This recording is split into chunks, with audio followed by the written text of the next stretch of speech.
নমস্কাৰ বন্ধু বান্ধৱীসকল পিটি হোম কিচেনৰ ফালৰ পৰা মই পিটি আজি আপোনালোকৰ বাবে লৈ আহিছোঁ ধোচাৰ এটা ৰেচিপি। এই ধোচাটো বনাবৰ কাৰণে মোক ৰিকুৱেষ্ট কৰিছিলে, মানে মোৰ ঘৰলৈ আলহী আহি আছিলে। তেওঁলোকে মোক আগতীয়াকৈ কৈছিলে যে আমি আপোনাৰ হাতৰ পৰা ধোচা খাবলৈ মন আছে, সেইকাৰণে আপুনি আমাৰ কাৰণে ধোচাই বনাই ল'ব। আৰু এই ধোচাটো বনাবৰ কাৰণে মই এইটো বাতিৰে 1 বাতি উৰদ ডাল লৈছিলোঁ। উৰদ ডালখিনি মই মানে ৰাতিয়ে ভিজাই পেলাই থৈ দিছিলোঁ, আৰু যোনটো বাতিয়ে মই উৰদ ডাল লৈছিলোঁ সেইটো বাতিয়ে মই চাউল লৈছোঁ। 1 বাতি দালিৰ কাৰণে মই 2 বাতি চাউল ব্যৱহাৰ কৰিছোঁ। এইটো একদম ঘৰত মানে সাধাৰণ চাউল আৰু চুনা মচুৰি যোনটো একেবাৰে কম দামী চাউলটো হয় সেইটো চাউলেই। আৰু ধোচা সদায় একেবাৰে কম দামী চাউলটো দিহে বেছি ভাল হয়। আৰু এয়া মই আগদিনা ৰাতিয়ে ভিজাই থৈ দিছোঁ, মানে গোটেই ৰাতিটোৰ কাৰণে ভিজাই পেলাই থৈ দিছিলোঁ। ধোচা বনাবৰ কাৰণে দালি আৰু চাউলটো যেতিয়া ভিজাই নহয় তেতিয়াই ভালদৰে ধুই কৰি লৈ পেলাই ভিজাই দিব লাগে। ময়ো ভালদৰে ধুই কৰি লৈ পেলাই ভিজাইছিলোঁ। এতিয়া মই এইখিনি পিচি ল'ম।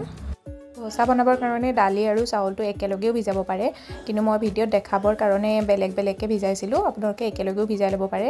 এতিয়া মই এইখিনি মানে অলপ অলপকৈ মানে যিমান মিক্সাৰ জাৰত আহে সিমান হিচাপতে মই এইখিনি পিচি ল'ম ভালদৰে।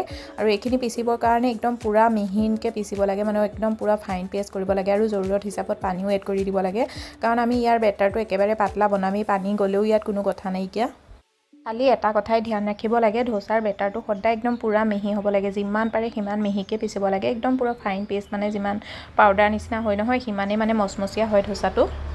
মচমচীয়াকৈ পাৰফেক্ট ধোচাটো বনাবৰ কাৰণে এইকেইটা কথাই ধ্যান ৰাখিব লাগে। খালি দালি আৰু চাউলৰ জোখটো ভালদৰে দিব লাগে, মানে একদম ইয়াৰ মানে 1 বাতি দালিৰ কাৰণে 2 বাতি চাউল, সেইটো জোখটো ভালদৰে হ'ব লাগে। আৰু ছেকেণ্ড কথাটো হ'ল ইয়াৰ বেটাৰটো যেতিয়া আমি পিচিম নহয়, পিছোতে পূৰা মিহি হ'ব লাগে। মানে যদি অকণমানো গোটা গুটি থাকে তেতিয়াহ'লে আকৌ এবাৰ মিক্সাৰত ঘূৰাই ল'ব, মানে ইয়াত গোটা গুটি অকণো থাকিবই নালাগে। আৰু মই আগতো কৈছোঁ যে পাতল হ'লেও কোনো কথা নাই, যদি আপোনালোকক পানীৰ প্ৰয়োজন হয় তেতিয়াহ'লে পানী এড কৰিব। আৰু এয়া চাওক, মোৰ ধোচাৰ বেটাৰটো ৰেডি হৈ গ'ল।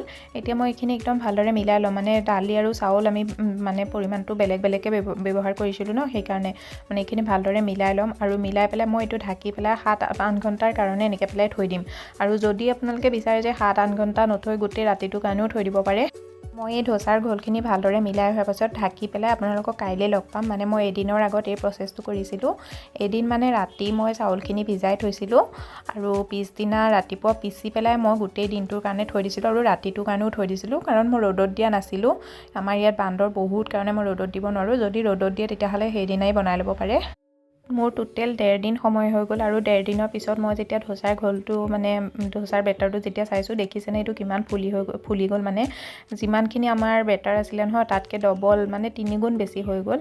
এতিয়া মই ইয়াৰ পৰা 2-3 চামুচমান এটা বেলেগ বাচনত উলিয়াই ল'ম। বেলেগ বাচনত উলিয়াই পেলাই মানে একেলগে গোটেইখিনি ঘুলি পেলাই ঢিলা কৰি ল'ব নালাগে। আৰু মই কৈছোঁ যে মোৰ বেটাৰটো অলপ বেছি হয়, মোৰ ঘৰলৈ আলহী আহি আছে, তেওঁলোকৰ কাৰণে মই বনাইছোঁ, অলপ সৰহকৈ বনাইছোঁ।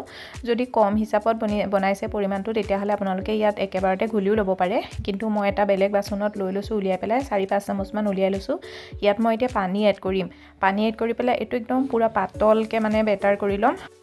আৰু এটা কথা ধ্যান দিব লাগে, মানে যেতিয়া ধোচাৰ বেটাৰটো যদি অলপ বেছি হয় তেতিয়া পিছোতে কেতিয়াবা গম নাপায় ইয়াৰ গোটা গুটিটো, কিন্তু যেতিয়া এইটো ফুলি যায় নহয় 2-3 গুণ হৈ যায় তেতিয়া গম পায় মানে ইয়াত গোটা গুটি আছে বুলি। তেনেকুৱা তেতিয়া যদি গোটা গুটি থকা নিচিনা পায় তেতিয়াহ'লে কি কৰিব, ইয়াত পানী মিলাই দিব। পানী মিলাই আমি ধোচাৰ বেটাৰটো সদায় পাতলে কৰিব লাগিব।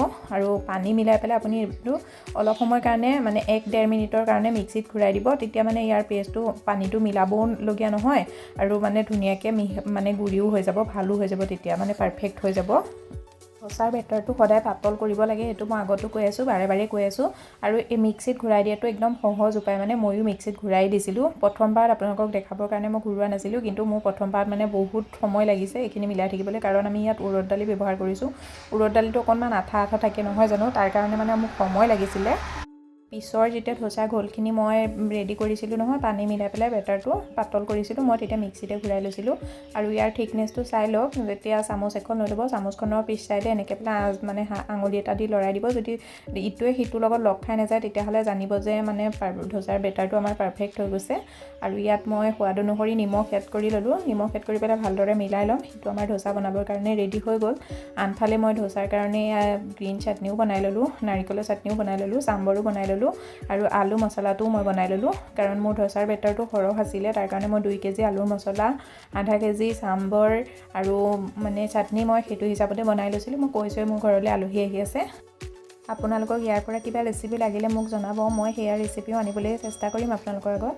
আৰু ইয়াত ধোচা টাৱাখন গৰম হৈ গ'ল ভালদৰে গৰম হৈ যোৱাৰ পিছত মই ইয়াত পানী অকণমান ছটিয়াই দিছোঁ পানী ছটিয়াই দি পেলাই এখন কটন কাপোৰ দি মুচি দিছোঁ ধোচা বনাবৰ কাৰণে তেল ব্যৱহাৰ নকৰিব তেল একেবাৰে ব্যৱহাৰ নহয় ধোচাত কাৰণ ধোচাটো আমি শুকানেই বনাওঁ নহয় জানো আৰু মই ইয়াত 1 চামুচ বেটাৰ ধোচা টাৱাখনৰ ওপৰত এড কৰি দিছোঁ এড কৰি পেলাই একদম লগালগ মানে লগতে গোটেই টাৱাখনত মানে চামুচখন দিয়ে ঘূৰাই দিছোঁ একে যিমান পাৰে সিমান পাতল কৰি দিব লাগে আৰু ধোচাৰ বেটাৰটো টাৱাত এড কৰাৰ আগত সদায় মানে বেটাৰটো অকণমান চামুচ দি মিলাই ল'ব লাগে যিমান বাৰ দিয়ে সেই প্ৰচেছটো প্ৰতিবাৰতে কৰিব লাগে আৰু ইয়াত এটা ধোচা মোৰ হৈ গ'ল ধোচাটো দেখি গমেই পাইছে এইটো যে সিজি গৈছে বুলি তলৰ পৰা মানে ক্ৰিস্পি হৈ গৈছে ইয়াত মই এতিয়া আলু মছলা এড কৰি দিম আলু মছলাটো এড কৰাটো নিজৰ লগত কথা কিমান এড কৰে কিমান নকৰে মই মানে অকণমান বেছিকৈ এড কৰিছোঁ কাৰণ মই মানে আলু মছলাটো ভাল পাওঁ সেইকাৰণে এড কৰি লৈ পেলাই এইটো একেবাৰে চিম্পুল হিচাপত ঘূৰাই দিম যেনেকৈ আমি তিল পিঠা ঘূৰাওঁ তেনেকৈ আৰু এই ধোচাটো বনাবৰ কাৰণে মই ধোচা টাৱাই ব্যৱহাৰ কৰিছোঁ মানে নন ষ্টিকৰ টাৱা একেবাৰে সহজ ধোচাটো একেবাৰে মানে যেতিয়া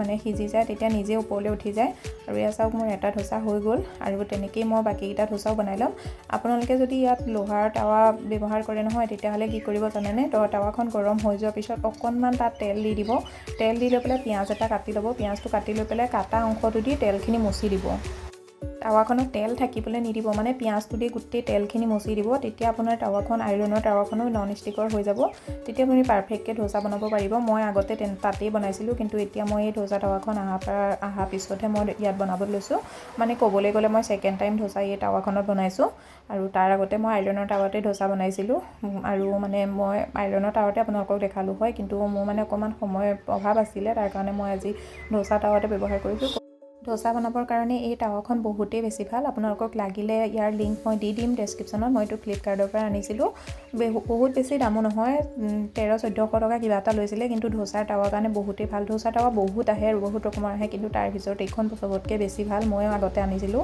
কিন্তু মোক বেলেগবিলাক পচন্দ হোৱা নাছিলে আৰু ইয়াত চাওক মোৰ ধোচাটো ৰেডি হৈ গ'ল আপোনালোকক আজিৰ ৰেচিপিটো কেনেকুৱা লাগিছে যদি ভাল লাগিছে ভিডিঅ'টো লাইক কৰি দিব শ্বেয়াৰ কৰি দিব আৰু চেনেলটো ছাবস্ক্ৰাইব কৰি ল'ব লগতে বেল আইকনটো প্ৰেছ কৰি দিব এনেকুৱা ভিডিঅ'বোৰ আগলৈও পাই থাকিবৰ কাৰণে মোৰ এই ৰেচিপিটো এবাৰ ঘৰত ট্ৰাই কৰি চাব ঘৰৰ সকলোৱে ভাল পাব খালি ভিডিঅ'ত দেখুওৱা প্ৰতিটো ষ্টেপ ফ'ল' কৰিব আপুনি প্ৰথমবাৰতে একদম বহুত ধুনীয়া ধোচা বনাব পাৰিব